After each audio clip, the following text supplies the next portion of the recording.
days are cooler, nights are warmer, and I put the blame on you. Time moves slow, but my heart beats faster. When these eyes are looking right at you, right at you. You give me something to believe in, just what I needed. You're the closest. But we're going to start off because of the breaking news. Those of you who have been under a rock may not know this, but Puff Daddy be my pal. Nope, not at all. He was arrested today. Here's what we know. Arrested actually Monday night, last night at the Park Hyatt Hotel in Manhattan. Last night, taken into custody by Homeland Security investigations.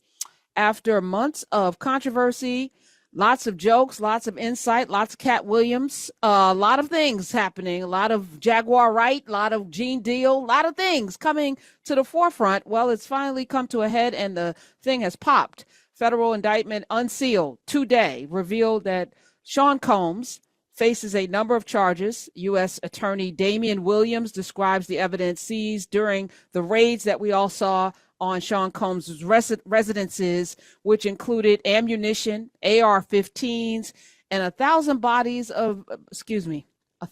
bottles of baby oil and lubricant. 1,000 bottles, which led 50 Cent, the perpetual human troll, to say he put a picture of himself and Drew Barrymore, and he said, "Here I am keeping good company with Drew Barrymore, and I don't have 1,000 bottles of lube at the house."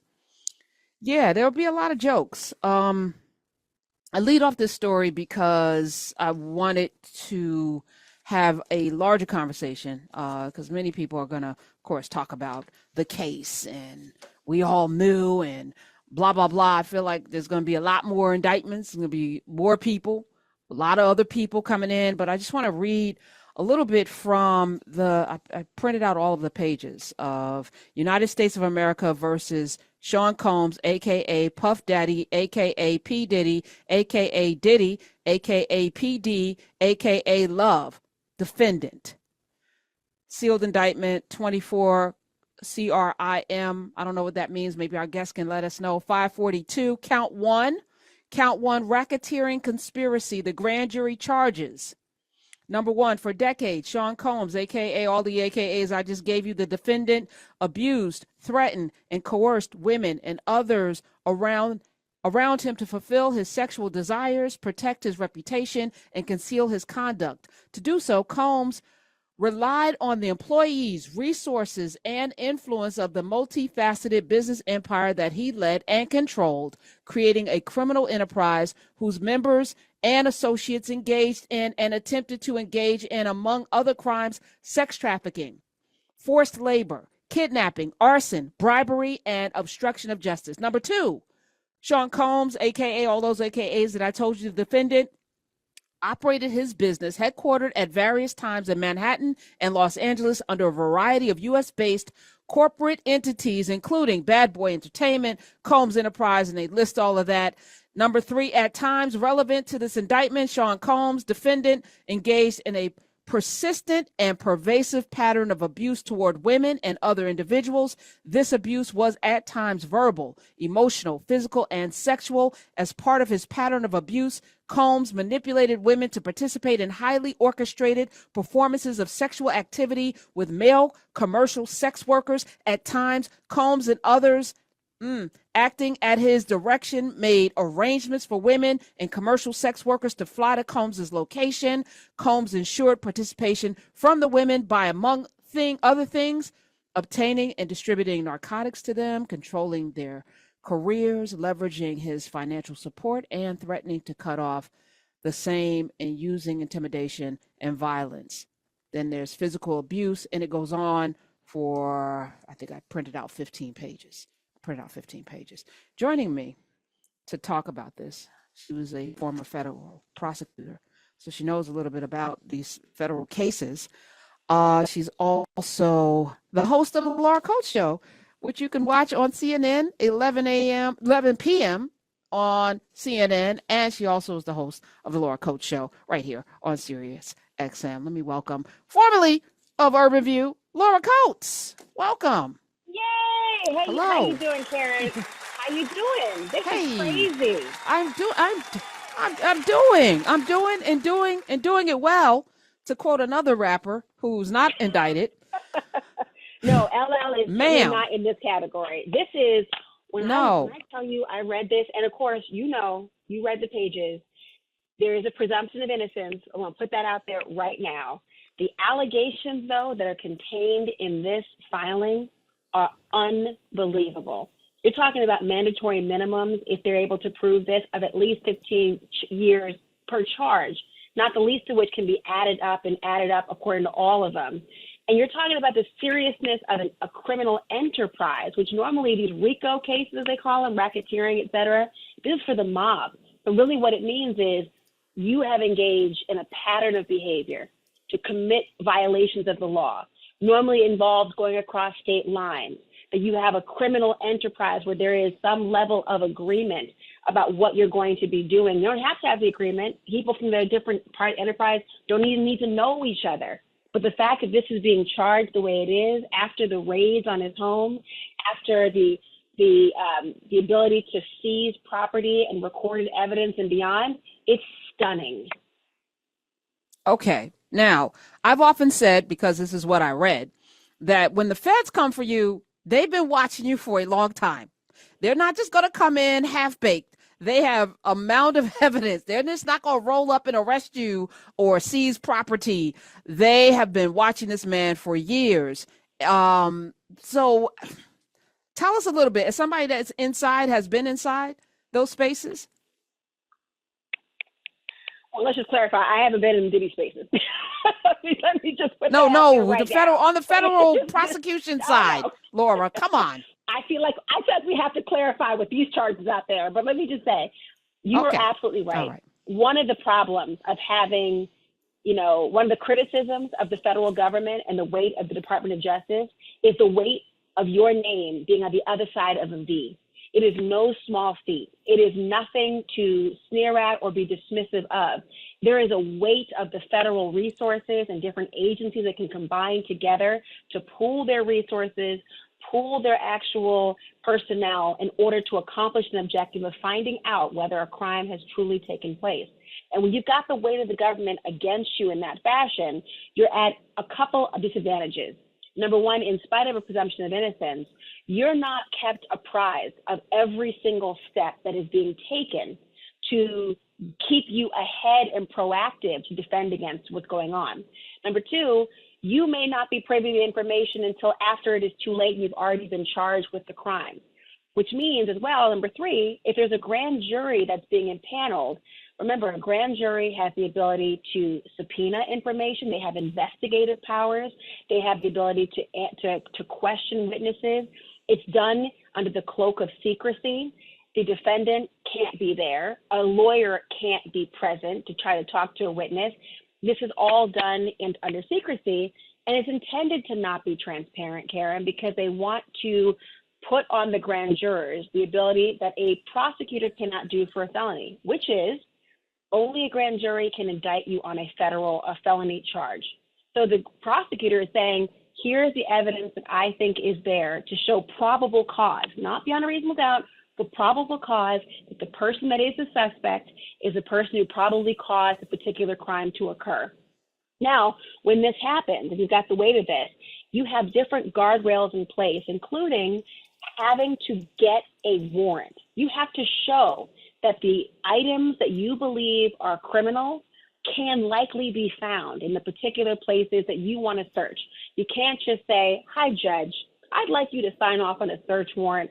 I'd like to go fishing for a while. Let me go fishing. I might find something. If I do, I'll let you know. If I don't, it'll go viral. They had to show some demonstration at that point that they had something there. You combine that with the months that had taken place since they seized different items, witnesses they probably had in the grand jury, corroborating different details before and after.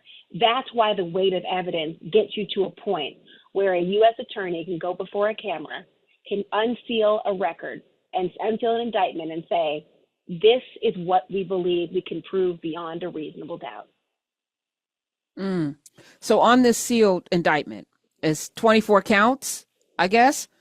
So that's and what's the 24 CRIM 542 that's stamped this? That's just a case number. You know, they have a case number, normally Okay. CRM, criminal matter, just the abbreviation. But usually it's just telling you how Okay. to identify this case. You can track it all along. Now let me ask you, because there'll be people that will ask, and I'm actually asking too, why was this so important? Is it because of the fame? You know, we were looking at a RICO case similar, but not similar in Georgia with Fonnie Willis, and young boy, somebody who I don't listen to, I don't know, but you know, there was a lot of criticism around that case. Okay, thank you. Mm-hmm. For this one would ask, like, why would they go so hard in the paint for somebody like Puffy? Well, I can't answer the prosecutorial motivation other than to look at the actual indictment and the allegations. And it sounds as if some of the civil filings, the civil lawsuits that are filed independently of a prosecutor's office. Remember, a prosecutor deals with the criminal cases. A civil filing is a private litigant, a private attorney who they are asking normally for a change in behavior or normally a monetary penalty of some kind in the end. I'm not saying that somebody's searching for money as the motivation, but usually the damages are assessed in a monetary fashion. And so it seems as though some of those civil matters may have prompted the criminal investigations to then occur. And then the treasure trove of evidence may have come up that they believe will support their allegations. So you could look at this and say, okay, they're just going after him because he's famous? I don't know if that's true. Or they could say they're going after somebody whose fame they believe was exploited to victimize people as evidenced by civil lawsuits that were showing some level of evidence. And remember, it's a very different burden of proof. A civil lawsuit is called a preponderance of evidence as standard, meaning it's more likely than not this occurred compared to a beyond a reasonable doubt. A whole hell of a lot of people oftentimes may end up settling a civil lawsuit because the burden of proof can oftentimes benefit the person bringing the lawsuit if it's just more likely Like than not. Eugene Carroll and Donald Trump. Carroll, as one example, remember this happened famously with the OJ trial after he was not found guilty. It happened in the Kobe Bryant case, if you recall. I believe he had a civil settlement. Just to name a few high-profile people that we can all recall, this often happens. And sometimes you're settling a case because you believe the burden of proof will not support your claim of innocence, or it could be a nuisance, or because you do not want this case to go forward. And that may have been the case that happened here, but a criminal prosecutor doesn't have to pay attention to a civil lawsuit's agreements. I was thinking, Laura, case, right? Yes, right. And they didn't, but then Bill Cosby got out because they went back and said that there was an agreement. Isn't that why he was released? Yeah, absolutely. That was a case that was specific because the fact that the former prosecutor had made an agreement to say that they would not prosecute given the civil cases. That's not the norm, though. Right. We're talking with the Laura Coates. That's where you can follow her. Laura Coates Live, 11 p.m. CNN. She actually, I think you broke the news last night for the people.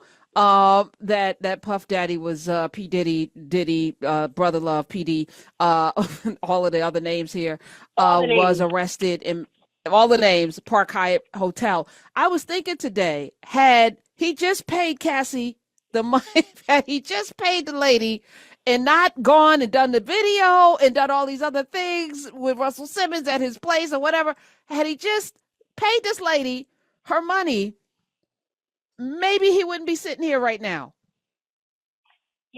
That's a thought. That's not part a legal part of the calculus that he's going to think about. I mean, at the same token, you could say the conduct should not have occurred. One, if in fact it's true, and they have to, again, I'm a believer in the presumption of innocence, even when the weight of evidence is overwhelming. I know that it's hard to do that sometimes. We all of us have our opinions of what really happens, and the allegations can be so compelling. But another factor of this is, there is, for prosecutors, a real disdain for civil settlements that make it impossible for people to be forthcoming about what's happening, because it might not just be that particular person who's been victimized. It might be others. And in this case, they're alleging that there are people, some of the allegations here say that it took some of the victims days, if not weeks, to heal, that they were provided with IV fluids after having been drugged. Your mind and imagination goes in a variety of ways, that they were coerced into engaging in behavior, that there were weapons present, that he was allegedly trying to exploit for gain, to exercise a sort of control over them, the different, illicit behavior that was captured on film, that he was filming these things.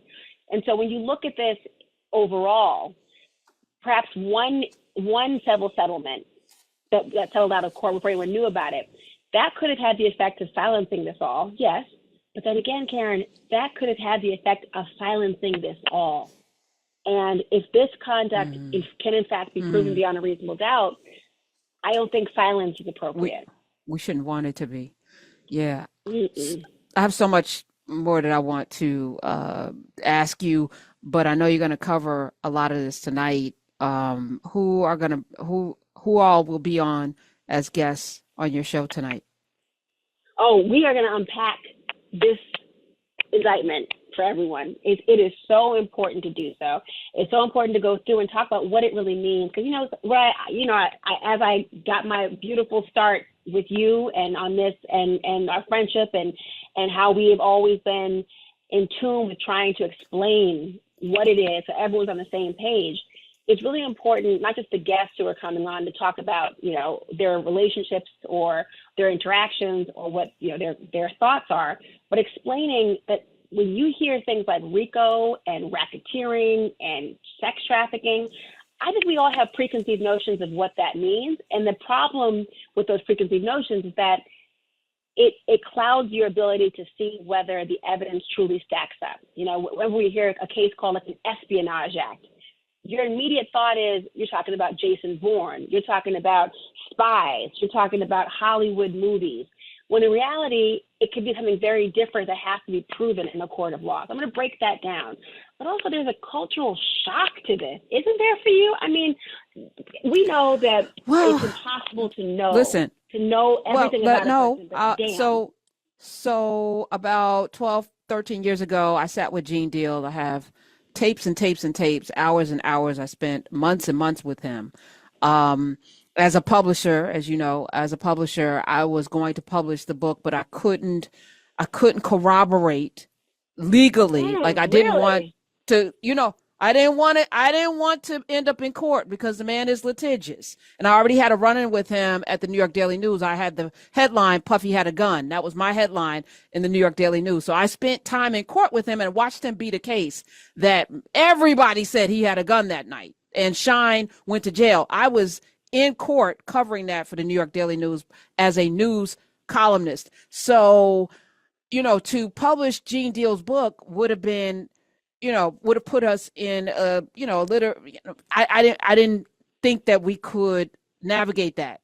And I didn't have the money to fight it. You know what I'm saying? Yeah. So I knew this and more. Do you know what I'm saying? And everyone who's been in that space, there were all kinds of stories. People that have worked for him had stories. Do you know what I'm saying? So this is not a shock to me.